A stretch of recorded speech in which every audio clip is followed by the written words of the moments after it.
نبی کریم صلی اللہ علیہ وسلم جب سو کر بیدار ہوتے تو آنکھ کو ملتے ہوئے بیدار ہوتے اور اپنے بستر پہ اتنی دیر بیٹھے رہتے جتنی دیر کہ آپ 10 آیت تلاوت کر سکتے ہوں۔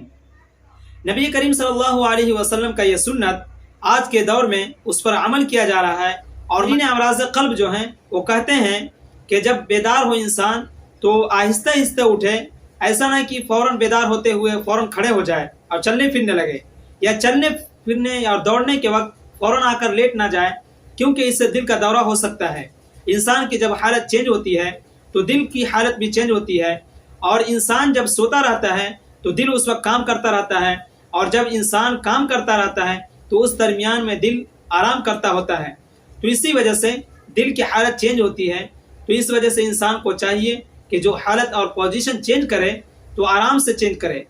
ایک دم جسٹ اور فوراً نہ کرے۔ آنکھ ملنے سے ایک فائدہ یہ ہوتا ہے کہ آنکھ ملنے کی وجہ سے جو آنکھ کے اعصاب ہیں دل سے ملا ہوا ہے، وہ آنکھ کے اعصاب دل کو بتا دیتے ہیں کہ حالت چینج ہو رہی ہے، تو اس وجہ سے دل کو اپنی پوزیشن چینج کرنے میں اس سے مدد ملتی ہے۔